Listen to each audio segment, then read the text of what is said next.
Incoming priority message. Alright then, I think I'm all set. Just turn on the... Oh hey, I must have hit the record button a little bit early. Oh well, I'll just edit that bit out before I send this transmission.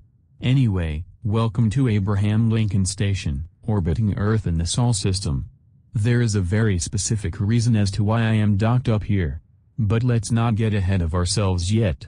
As you can see, I am in the cockpit of a Lakon ASP exploration ship. The ASP is a very nice ship, with a great frame-shift drive range. This particular fit is capable of jumping 31.87 light-years on a full 32-ton fuel tank. Very nice and open cockpit as well. Anyway, let's get down to what's inside of my ASP. 4 heat sink launchers in the utility slots. Each one carries 4 heat sinks, 1 in the tube and 3 in reserve.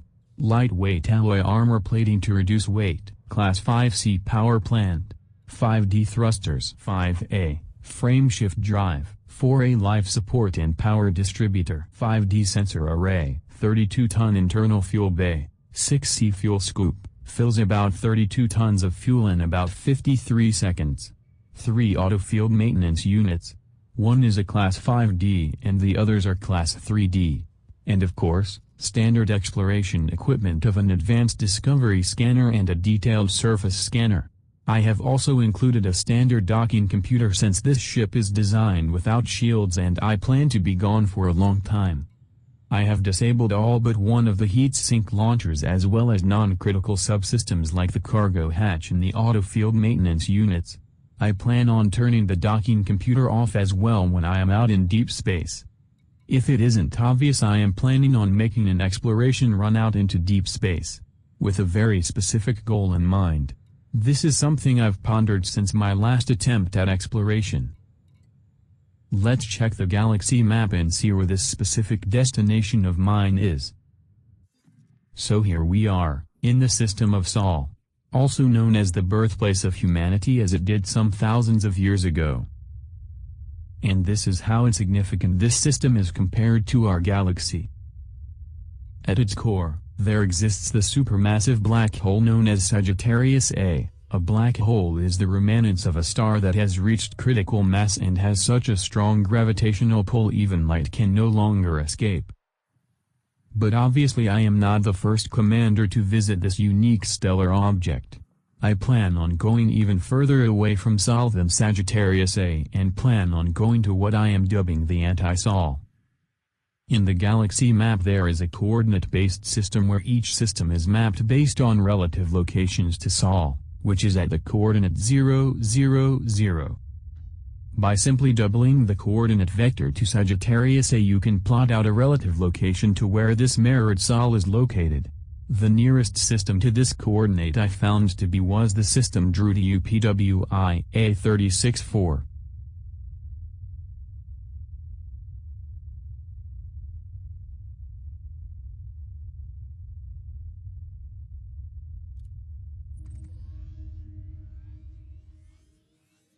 And there it is. It's a mouthful to say, so I will be calling this system anti-Sol, since it's a lot easier for this voice modulator to say. As you can see, this system is exceptionally far away, almost 52,000 light-years from Sol. A trip to Sagittarius A alone is 25,900 light-years from Sol, and the best time there is about 8 to 9 hours non-stop. Obviously I'm not going to be making a direct run through Sagittarius A. While it is the most efficient way to anti-Sol, it is no doubt been well charted already by fellow commanders. But I will visit Sagittarius A nonetheless. I'm starting my journey from Sol not just because it is a run to the complete mirrored opposite system, but also because it is the first time I have been to Sol in my career as a commander. There is also something on the locations list that caught my eye, the capital ship stationed above Earth by the Federation. I will have to take a look at this ship before heading out, as this will likely be the last ship I see for a long time. Undocking procedure started. I will have to be careful not to scrape the paint on my ASP on the way out the docking port. Even in Sol, these things are very slow to fold down.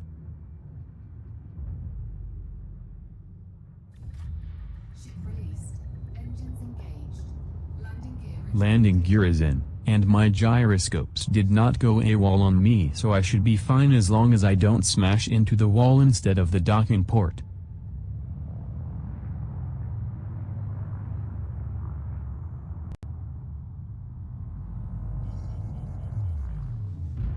Undock successful. Now let's take a closer look at this capital ship.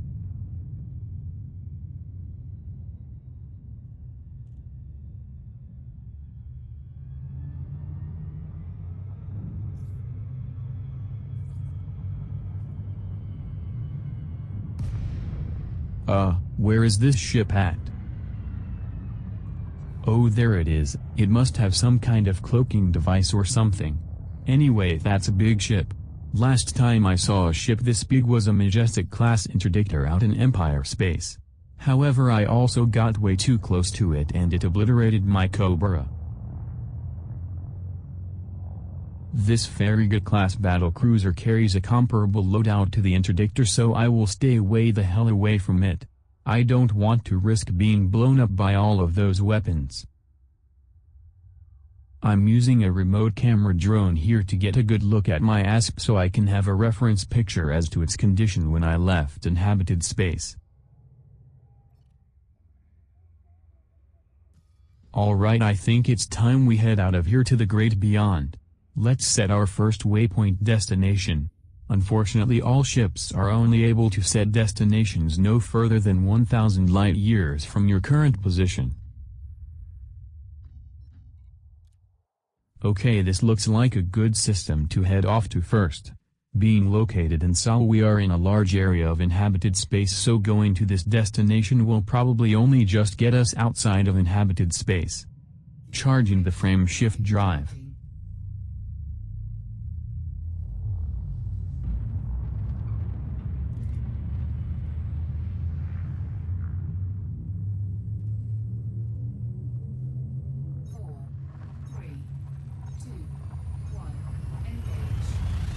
And so begins the journey to Anti-Sol.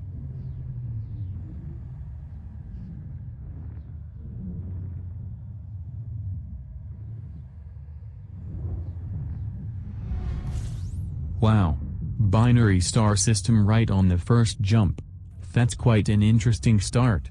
Firing the Discovery scanner.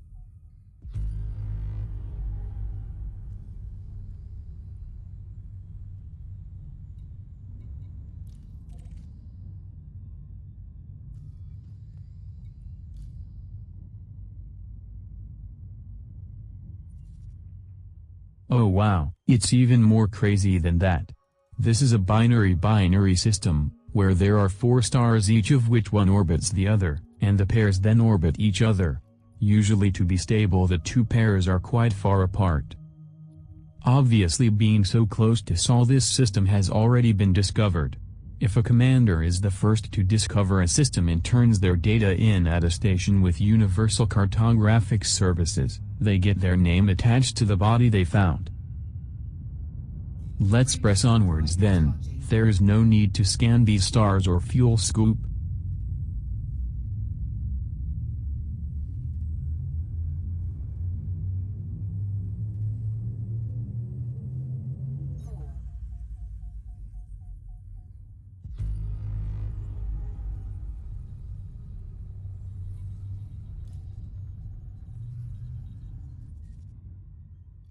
Several hundred light years out, we start to see areas of undiscovered bodies. To actually discover the body, you can't just Discovery scanner it. You must go out and stare at the body when within range of the body. Your ship's systems will then scan it. Stars like this one, however, are quite common and don't yield that much credits when their data is turned in, but with the first Discovery bonus it can improve this quite a bit. Also, I am able to slap my name on this system for others to see. Wait, what's this? A dark cloud on the galaxy map? This must be some kind of nebula. Nebula are the remnants of a star that has supernovaed and are comprised mainly of ionized particles. They are fairly uncommon and systems inside them are quite rare. This nebula in particular does not have a system inside of it, but we can get to systems close to it to get a better look at it. Granted, this nebula is black as is space, so it will be quite hard to see with the naked eye. Setting destination. Also, I should mention Commander Zafalian here in my messages. He is part of the group of commanders known as the Fuel Rats. They are a group of commanders who help those who have run out of fuel at pretty much any distance. Hopefully I won't be needing their help so long as I keep my fuel tank topped off whenever it's starting to get low. Also, there is a community goal going on about getting a station into a nebula. As you can see, I went pretty decently in this goal and almost got 500 tons of metal required mined up, putting me in the top 5% of contributors. However, this goal is dynamic and I may end up only in the top 33% by the time it ends.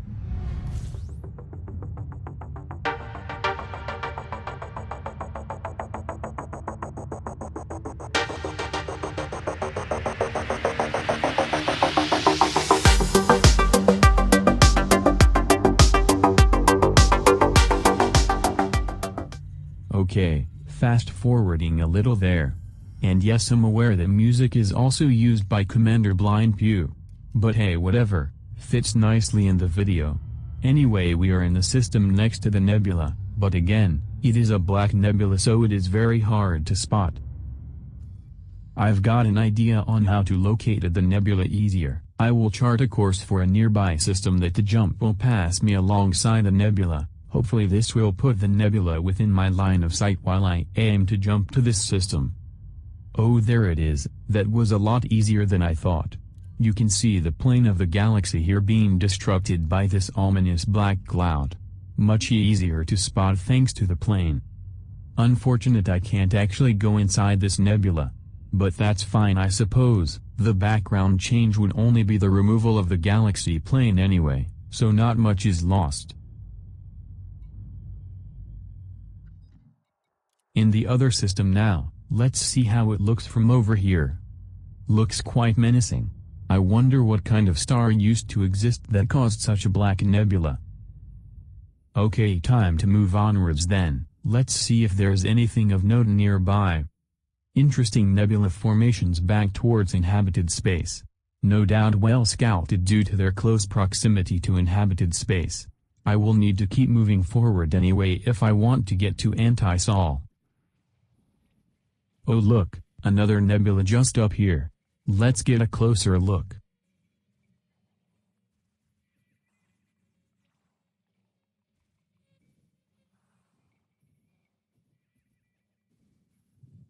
Looks like there may be two systems that are actually inside the nebula, but only just if they are. Setting destination to the first system, it would be a first for me to actually be in a nebula, so it will be a great experience, I think.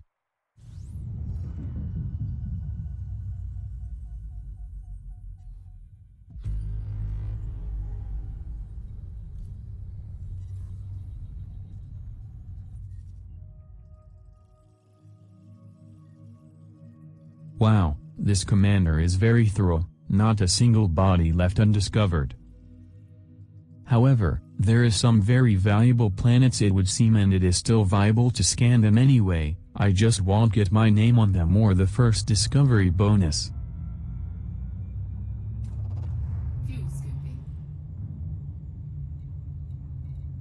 Wait, what's that signature over on the top left? Salvageable wreckage? All the way out here? This merits further investigation.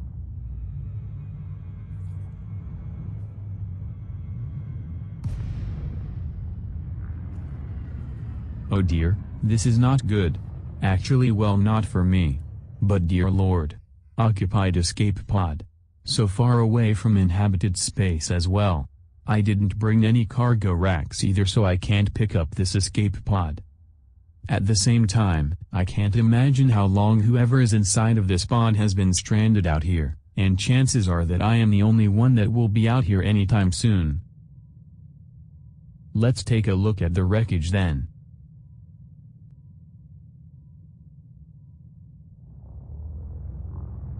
Not much left here of whatever ship this once was.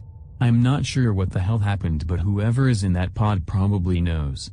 Unfortunately, I can't scoop it up since I don't have any cargo racks.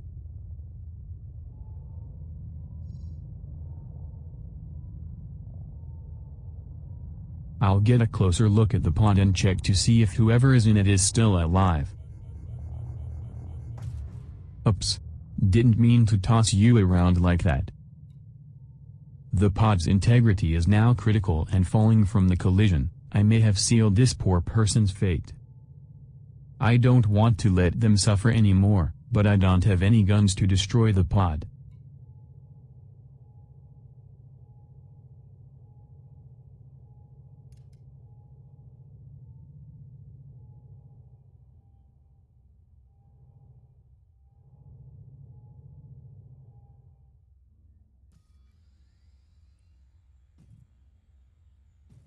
Well, actually, a bullet is a projectile, and my ship can move at an appreciable velocity. There. It's done. God, I feel terrible, but it was the only thing I could do to ease their pain. Albeit just before death they may have felt a 500-ton ship crashing into them at almost 200 meters per second. At the same time, there might not have been a human inside. By which I mean there may have been a different creature, such as an animal, inside the pod. Just because it was occupied did not mean it had to have been a human occupying it. Well, after a few hundred light years we can now clearly see the second nebula approaching. I'm still shaken over that pod, but hopefully they are in a better place now. Now we are in the system right next to the nebula. However, as it turns out, the system that we had originally targeted is not actually in the nebula, but we can get in close for a better look at the very least.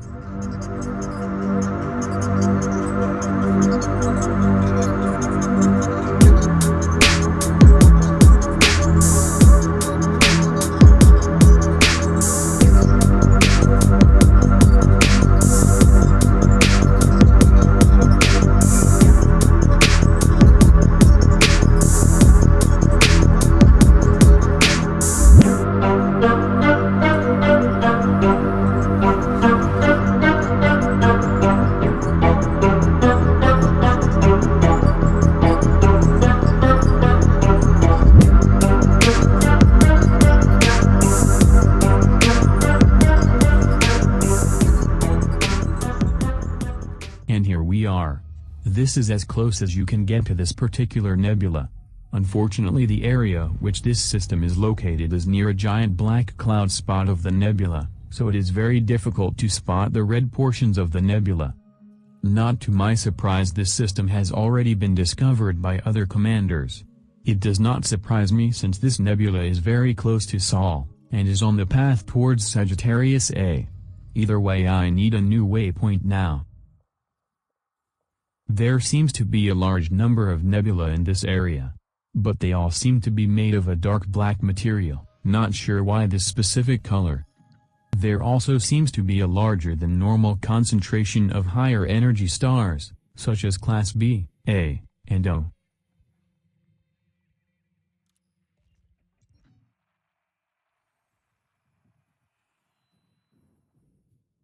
Unfortunately, this string of nebula is in the complete opposite direction to Sagittarius A, and as a result, anti-Sol as well.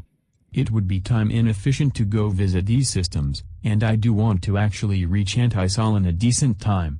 Again, the best time towards Sagittarius A is about 8 to 9 hours of continuous flight, only stopping for fuel. I've set my systems to no particular system along the path towards the galaxy core, though most of this area may have already been discovered by other commanders if this region is anything to show for. Quick systems check before heading off. So far looks like everything is working as intended. No system malfunctions or detected abnormalities. I would like to keep it this way for the entire journey if at all possible.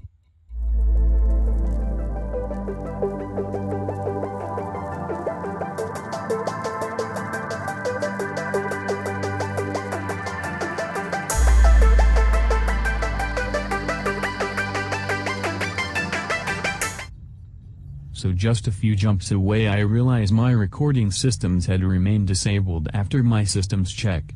Oh well, at least nothing much happened so far. Wait, what's this? Gas giant with water-based life? That should bring in a very nice little payday for me when I return back to the Sol area.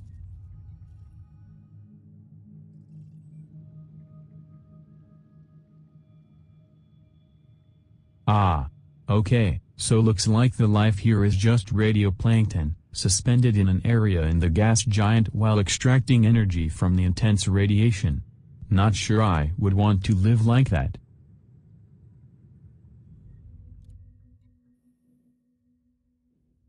Let's see how far we are from Sol.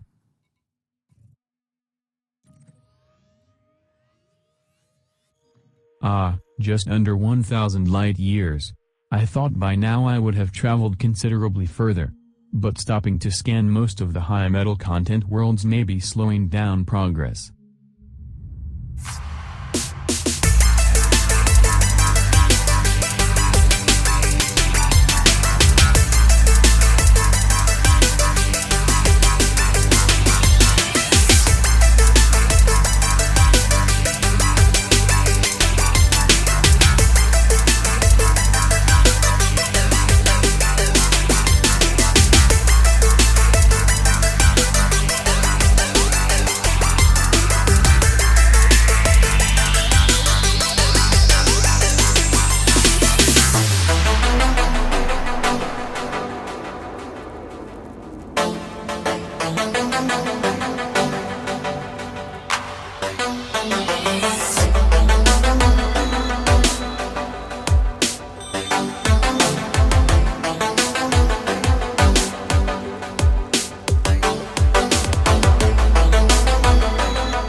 Wow, this is a change of color.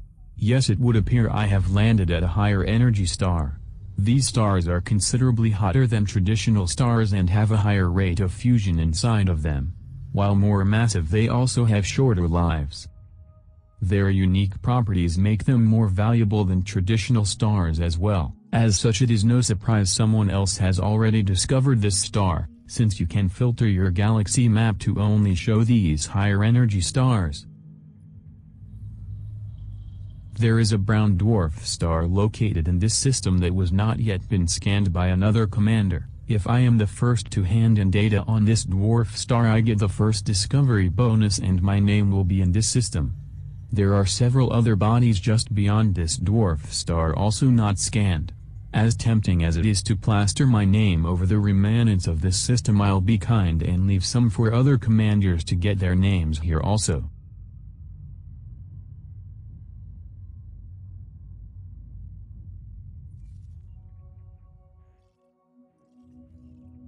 There is a satellite body orbiting this dwarf star that has rings. I find this quite unusual since this brown dwarf star borders being a star and a gas giant, due to their considerably low mass. As well, this dwarf star also has rings, metal rich as well. I have not been mentioning this, but the quality of the rings has an effect on the value of the body. Metallic rings are the best, followed by metal rich. Anything else is negligible.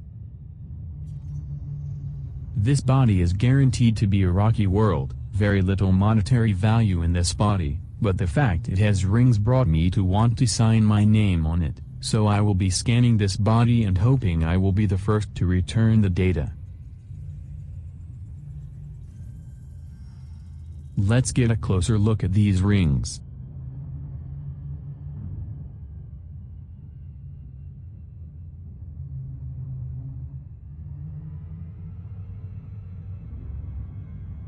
Wait, what? The system map said this body only has one set of rings, but I can clearly see two separate rings on this body, with a very sizable gap between the rings.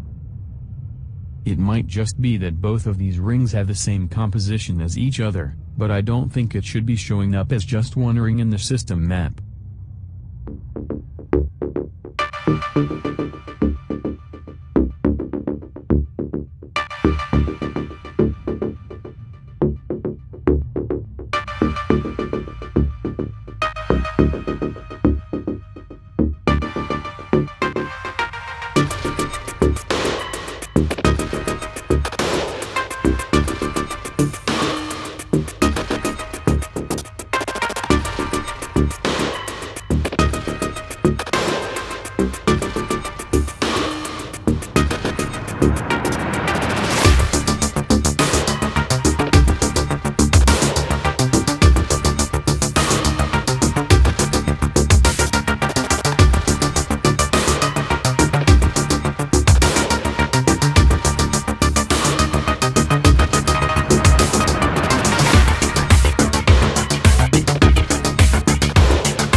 Well, this might just be the most peculiar thing I have seen so far. Not really that interesting to some, but I think it's quite strange. I will have to take a moment here and double check my systems to see why it thought it was one ring.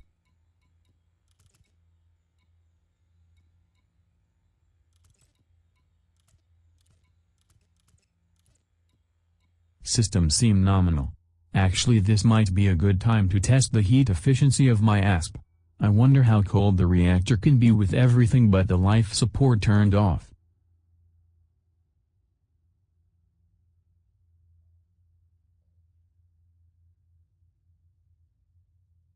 Oh hey, that looks like frost forming on my canopy. Not sure if that's good or bad, but I'll see how far it can go before I turn on my defroster. That does not sound very good.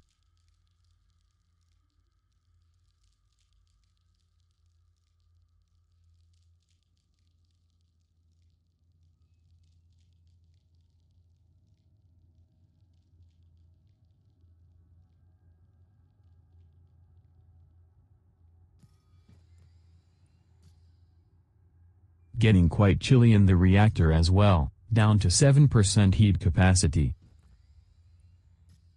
I think that's as cold as she can get. While I wait on the defroster to clear the canopy, I think I'll put on a pot of hot chocolate and start editing the first leg of this journey, followed by sending the transmission out to the servers in Seoul. Normally this is where Commander Blind Pew would wish you all a safe flight, but I think I'll just leave this to a fade out.